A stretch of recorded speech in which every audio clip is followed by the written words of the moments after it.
Oh, okay. You're good. Yeah, so this is just a little handout, take home, just like a little overview of kind of some things that we'll be talking about today. So what kind of clients do you predominantly work with? A range of folks, I guess predominantly men, Okay. young to mid adults, Okay. LGBTQ plus. Okay. I do some EMDR, so trauma focused. How many of y'all can recognize when there's ADHD like presently in the room? Or is that also part of the struggle too? Of like knowing when that enters the chat? Yeah, I will say a lot of the times the client comes to me with, do you think I have ADHD? And Okay. I'm like, let's go down the criteria. Okay, yeah, totally fine. Yeah. It probably depends for me, Sure. like if it's like this really classic symptoms, Sure. but then I kind of wonder about like the women and how they might present differently. Yeah, that comes up a lot. Today our focus will kind of be like you already recognize that there's ADHD present, whether they have had a previous diagnosis or the symptoms are just screaming, right? And so I predominantly work with couples, and not necessarily means both partners have ADHD, maybe just one of them does. Also, this is under the umbrella of neurodivergence, right? So, of course, the comorbidity of autism, I think one of my data points is like 20 to 50%, right? That's such a big scale because there's so many people that still don't have that diagnosis, but maybe they have some of that criteria, some of those traits that co-occurs with ADHD. Okay, so some things that kind of come up like executive functioning, right? That is so present with ADHD. And so I say that like that's the engine. It's not necessarily just about the attention, but it's more about that self-regulation piece. So our brain system for steering itself towards our goal. So some things that's included in that is like our working memory, task initiation, time perception, emotional control, organization, and inhibition. Those things all show up, just how we're able to be present in relationships and for ourselves even. So emotion is a core feature, it's not a side effect, okay? How would you say that you work with clients as far as emotional like regulation? Like do you give them tools, anything specific, whether they're dysregulated in session or even if it's just outside of session, but they can recognize when dysregulation is actually occurring? Yes. DBT, okay. Any other things that you find helpful, or is that something too that you're like, oh, I actually don't know what to use or how to help my clients with that? I will say I lean towards mindfulness. Okay, yeah, that's great. That's something I use too. I generally will send home like worksheet homework person, and I have one that's gives them mindfulness is part of that, and then it gives them a lot of different options. Like one that I use is I think of a color, and then anything in that room, I'm just like naming that color, right? I'm trying to distract my brain. So with the ADHD brain, it often feels emotions a lot faster and a lot bigger, right? And so I even think of some of my clients that come into the room and helping their partner who's not ADHD or has any type of neurodivergence really understand how that emotional piece, like their lower threshold, higher amplitude, their slower return, and what all that really looks like. How many of you have been familiar with rejection sensitive dysphoria? Okay, right. Heard of it? Heard of it, okay. So it's an extreme sudden emotional pain triggered by rejection, criticism, or a shortfalling, right? So it's, I hear one thing and then all I hear is I just go into this deep, dark rabbit hole of how I'm not good enough. And so that can be quite present. It looks like a sudden shutdown, defensiveness, it could be rage or people pleasing, even after feedback. So in a couple, it could even be like a neutral comment lands as, you're a failure, which then reaction outsizes the trigger. So it's almost like, hey, I am bringing something to you as a partner, and we can't even get to the base of it because that kind of starts to impede. So the trap. So the non-ADHD partner learns to walk on eggshells, right? It almost feels like, okay, how can we even have communication and conversation about this if it's always going somewhere else? And so this kind of leads to, how does the broken brain show up with your clients, right? A lot of times the person with ADHD starts to think, I'm broken, I have no hope, like nothing I can do is gonna be good enough.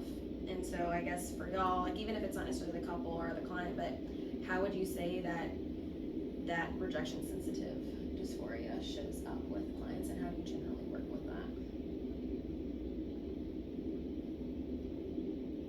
I honestly don't, and maybe this is an area of growth, I don't see it a lot. Or maybe I don't know how to Okay. see it show Okay. up in session. Sure. I guess for me, like one thing too is like making sure you use language to depathologize it. So like sharing different phrases. Like for example, if someone says, let me pull up, I have some examples on here. You know, I'm not good enough, right? How that could, hang on, let me pull it up. I have some very specific examples right here. Okay, here we go.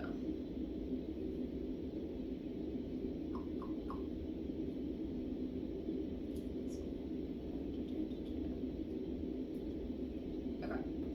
No, that's not it. Here we go. Sorry guys, got a lot of random shit everywhere.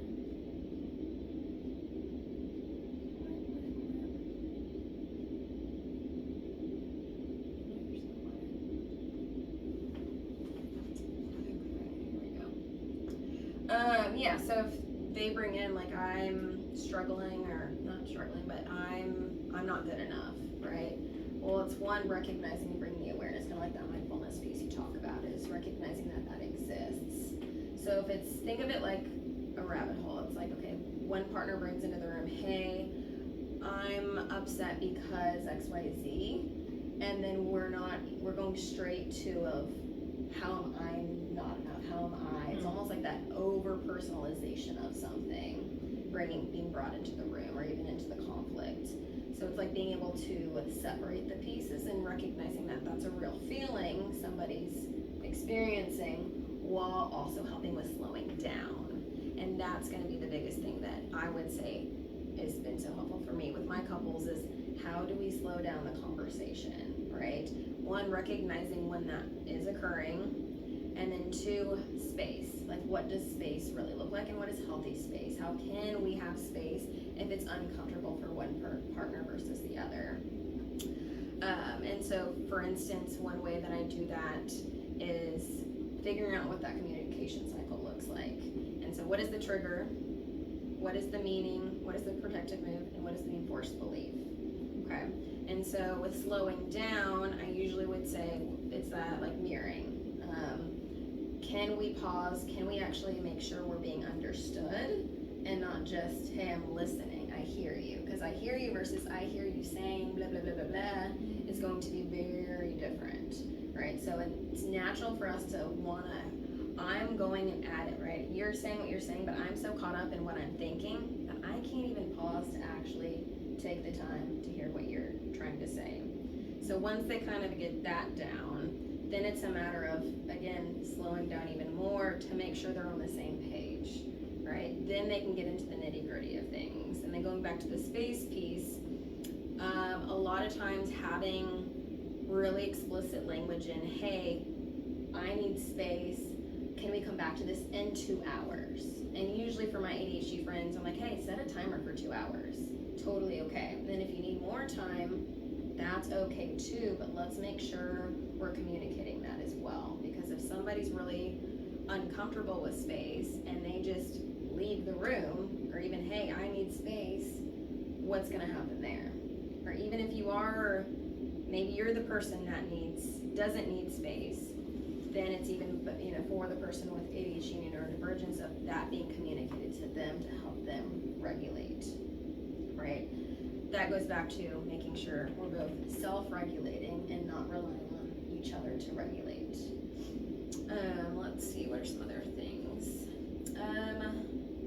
Yeah, so the pattern is the enemy, it's not the partner. So other big things that kind of come into the room is the partner that doesn't have ADHD is the burnout effect, right? Is recognizing that that's a reality for them. Sometimes they feel like a parent. Sometimes they start to have like negative sentiment override. Desire starts to fade. From partner to parent, there's grief and there's guilt over, I don't know how to make my relationship work. I feel over this. I feel like I've tried everything. Conversations feel really repetitive for me. And then while at the same time making sure our client partner with ADHD doesn't feel like that's the brain broken side, right? Of recognizing when is ADHD the right time to bring into the room without making it, okay, ADHD is you, if that makes sense. And so recognizing, hey, how do we break down each individual couple's cycle? Or even just their own individual cycle, especially with somebody with ADHD, of helping them individually recognize how that's showing up in their own communication pattern. So while I work with couples, I see them together. I was talking to you earlier, I see them individually for a session and then we come back together. For my more like ADHD clients that really do struggle with that communication cycle, I will check in again with them individually more often than I would with just neurotypical clients. Meaning every 3 or so months I want that individual check-in with them so they can have that one-on-one time too. And we're truly just looking at their communication cycle and where there are barriers and gaps, to be able to try to break that, then come back together again. That's something I've seen, I find helpful. And then I also really encourage them having their own individual therapist. Like that is something I very much push for, as a lot of the things I can't just do myself in the room with a couple. You know, a lot of us, even without ADHD, have our own things we bring into the room, and it's also part of recognizing, hey, when is that not part of the work we're doing in here? And then being able to collaborate with said therapist is really important for me, just to see like what's being brought into that room as well, so how I can better help couples.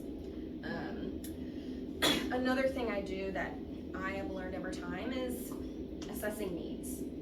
You know, we all have different needs, and being able to really break that down.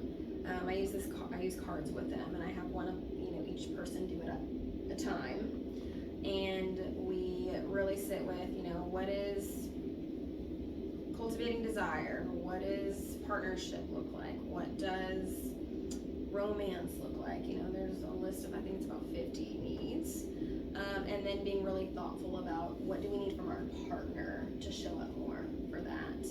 And then that's something that changes all the time, right? So I'd say even every 6 months, then they do it themselves at home. I had a worksheet I sent them, but that helps just with the baseline of how are needs not being met and what is showing up, and then that in turn affects intimacy and sex.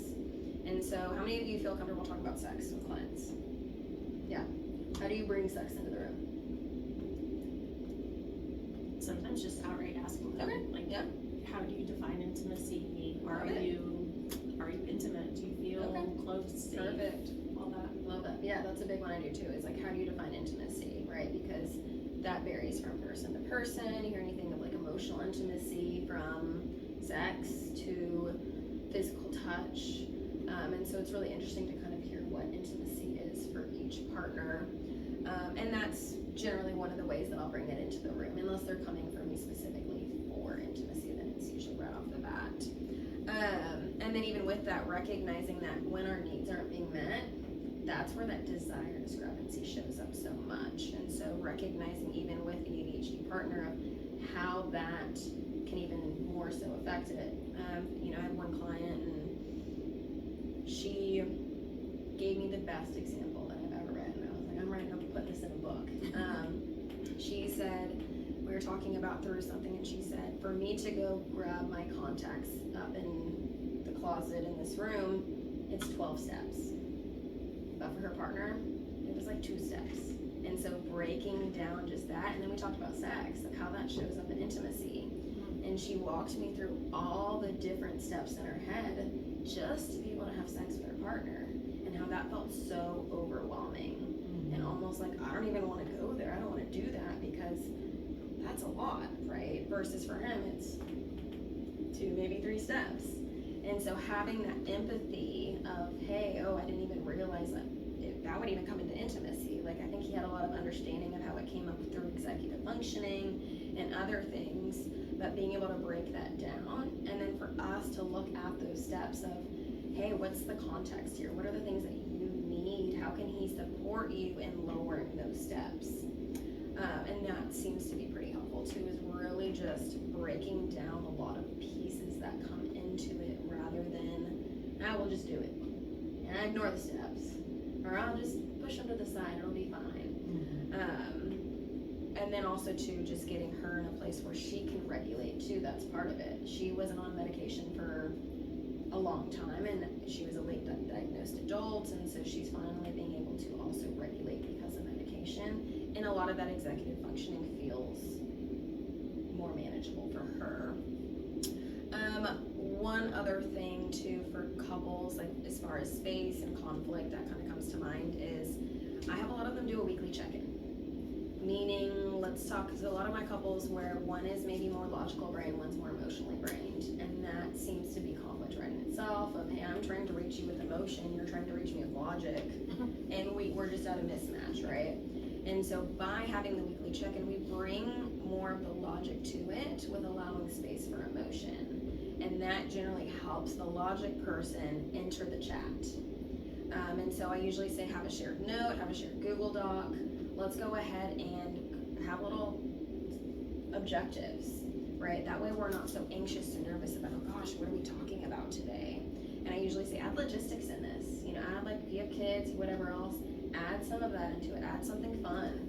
You know, maybe share some affirmations or some gratitudes that we have. Like, I don't want this to always just be negative either. And that seems to really, really help my clients, just in general, but also my ones with ADHD, because they understand the rules.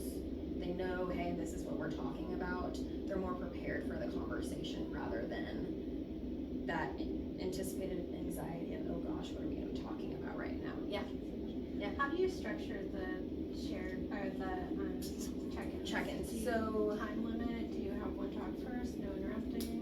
So the check-in, I'd say I kind of leave that mostly up to them. We talk about that in the room together, what we want that to look like, because it varies by couple. Generally, I hear they want it to be a specific day a week. Like, they'll choose, hey, we want Sundays or we want Wednesdays.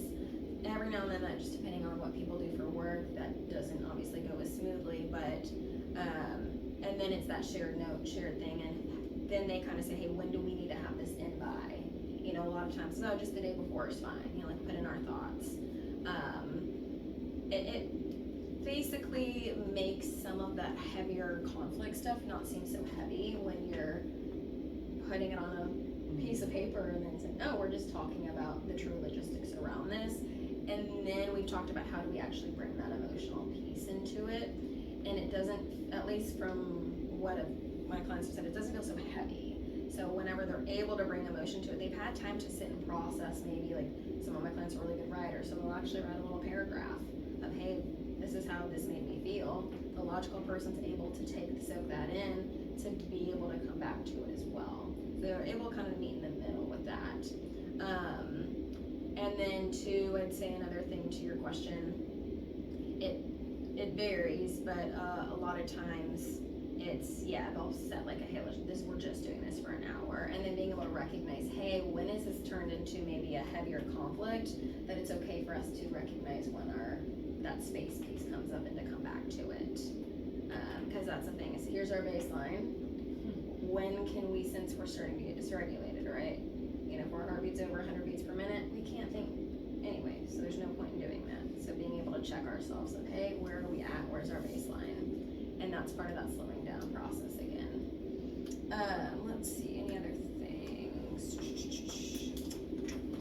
Yeah, regulate before co-regulating. Working the cycle, so soft startups too, that comes up with the negative symptom override. And just overall in general, right, of, hey, how do you want to be approached if I have something I need to share?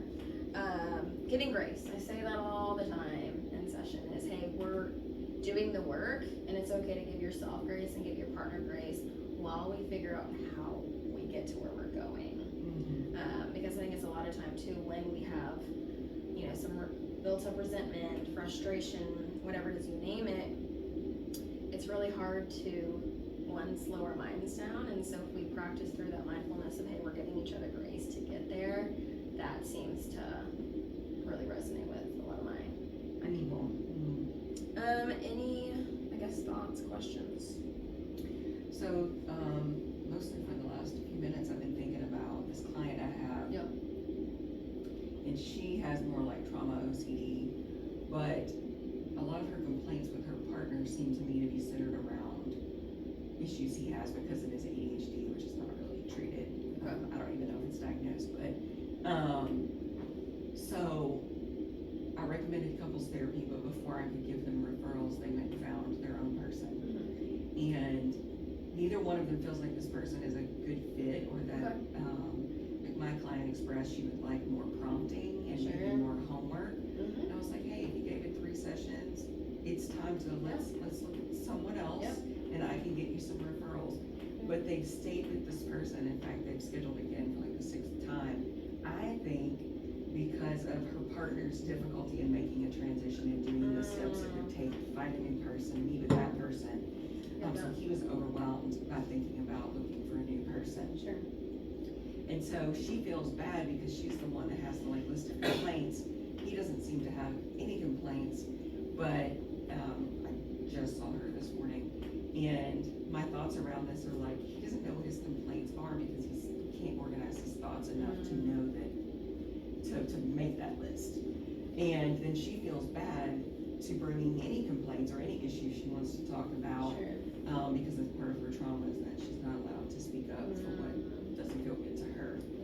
And so all I'm thinking is, I need to figure out how to get these people to Abby. This is a fit here. I actually see a lot of couples that have been with another couples therapist, and a lot of the time it's they just didn't have any knowledge on neurodivergence as a whole, right? And I recognize that it's so important to be able to bring it into the room and name it, because a lot of times there's that frustration from that other partner who doesn't have any of those struggles or realities for their life. And yeah, sometimes it feels more like coaching is what I'm doing, because I'm breaking a lot of things down, even for our day-to-day. Like, I'd say, yeah, a lot of it is, how do we feel like a partnership, true team? Like, what does our household look like, right? And breaking down, like, they have those cards, what are they called?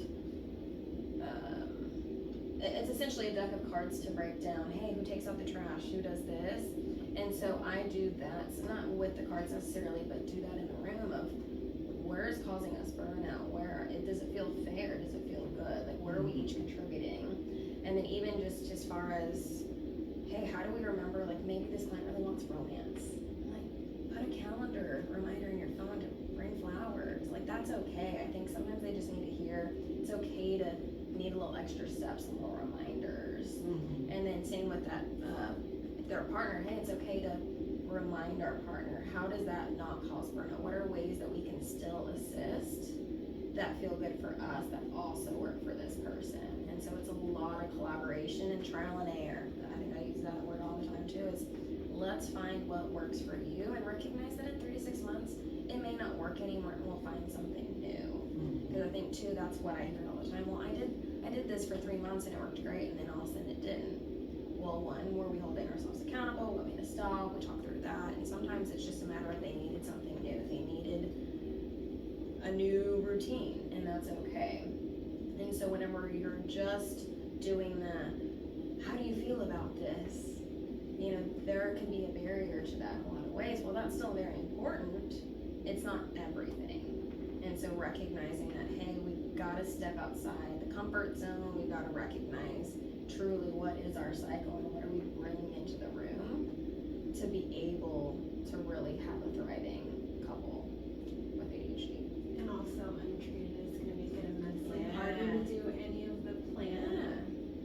100%, yeah, because if I'm just working and I'm not recognizing that that's part of who you are, that's not gonna get us very far. The other person's gonna continue to build that burnout, and this person's not getting any regulation of their own that's needed. Yeah, and I think that's what her issue is that she's kind of burnt out from making things work and wants more participation from him, but he doesn't even understand what she's talking about. Yeah. So, yeah, hopefully. I With can that, point does it in she the feel direction. comfortable bringing ADHD into the room? As comfortable as she feels about anything. Okay. Again, with the encouraging her to make a list of the things you want to address, but then also share the list with him, which reminded me too of, Yeah. because she's like, well, I want to blindside him. I'm like, okay, so say in advance as you're driving there, like, this is something that's been bothering me. I'd like to talk about this tonight, so I'm going to bring this up in a few minutes in session. And she has done that a little bit, but, immediately started feeling bad. Because he's been asking for examples, and she recently gave him some examples, but then she was like, I feel like I just overwhelmed him with all this stuff. And I was like, you feel that way, but is that what he said? And she's like, no, he said he appreciated the examples. And I'm like, okay, so you're headed down the right path. Because I would. They really need someone who gets, Yeah. like, she has OCD, he has ADHD probably, and their brains work very differently. Yes. They don't know how to communicate at all. I always say too, like, just because we both speak English doesn't mean we both can understand each other like that, right? And it's recognizing that your brain functions very differently than yours, and that's okay, that's normal. But let's learn how to actually understand each other. And I always say it's the person that's trying to communicate's job to re-say things. Because I think a lot of times I'll see there's a lot of frustration of, I've said this 3 different ways, and I'm like, hang on, we've got to slow down too, because it's our job as the person trying to clearly communicate something that's not working. And I say, after 3 times, what does that say we need? Some space. Because we're starting to internally get frustrated. We may not be recognizing it. Maybe we're saying the exact same thing and we're not even aware of that, right? And then that part of slowing down on what is your partner getting from this? Maybe they're getting 1/3 of it. Okay, that 1/3's great. Okay, let's focus on that 1/3 piece, but we've got to come back to parts 2 and 3 of what you're trying to convey at the same time. Recognizing they're all important, but then, hey, how can we reword that parts 2 and 3? Maybe the person does need an example. Maybe, what could we do differently to see how their brain is taking in that information? But yeah, that's a tough one, because usually they'll just come to me when they said, hey, our therapist didn't know anything about ADHD or neurodivergence, and then ask me just kind of like what I know about it. But it's more so when you're seeing they're seeing a therapist and maybe they don't know how to bring that into the room or even have any awareness of it to say, no, you shouldn't see them. So yeah, that is tricky. Yeah, there's a lot of things going on, but yeah, she's definitely burnt out from. I'm curious if maybe they could, and I do this with a lot of mine, because a lot of my clients like data, and they're very like, how do we know things are getting better? And they want and so I use my needs assessment as a good tool, but helping her find a data point for them, hey, how can we see if this therapist even we're on the right track and we're making movements, right? That's something we both want. And then by at this point, we don't feel like maybe it means we need to see somebody else, right? Because I don't think it's us, necessarily. Maybe it's finding a good fit, but maybe trying to bring, just for her to bring it to her partner of, how can we look at data to say we're making the progress we both want to make, and seeing if that could be helpful maybe. Yeah. Any other thoughts? Questions, concerns? I think I end sessions with that every time.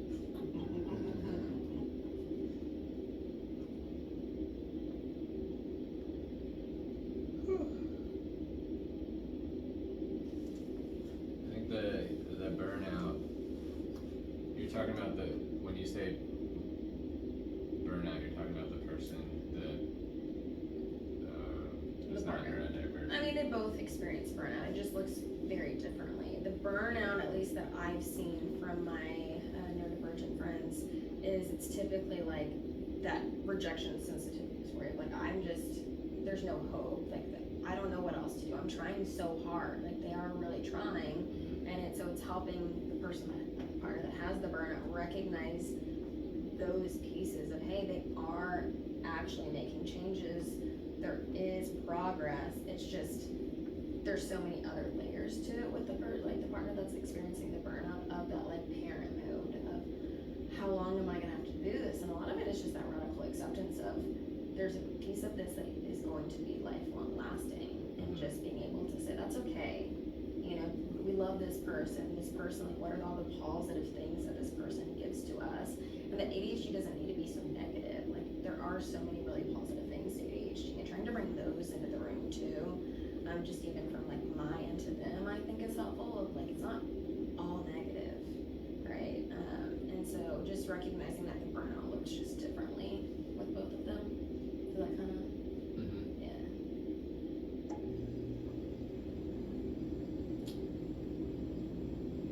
Are you asking me a question? Yeah, I'm sure there's so many other things, but those I'd say are the main things that I see in my room. Is it a question? Yeah.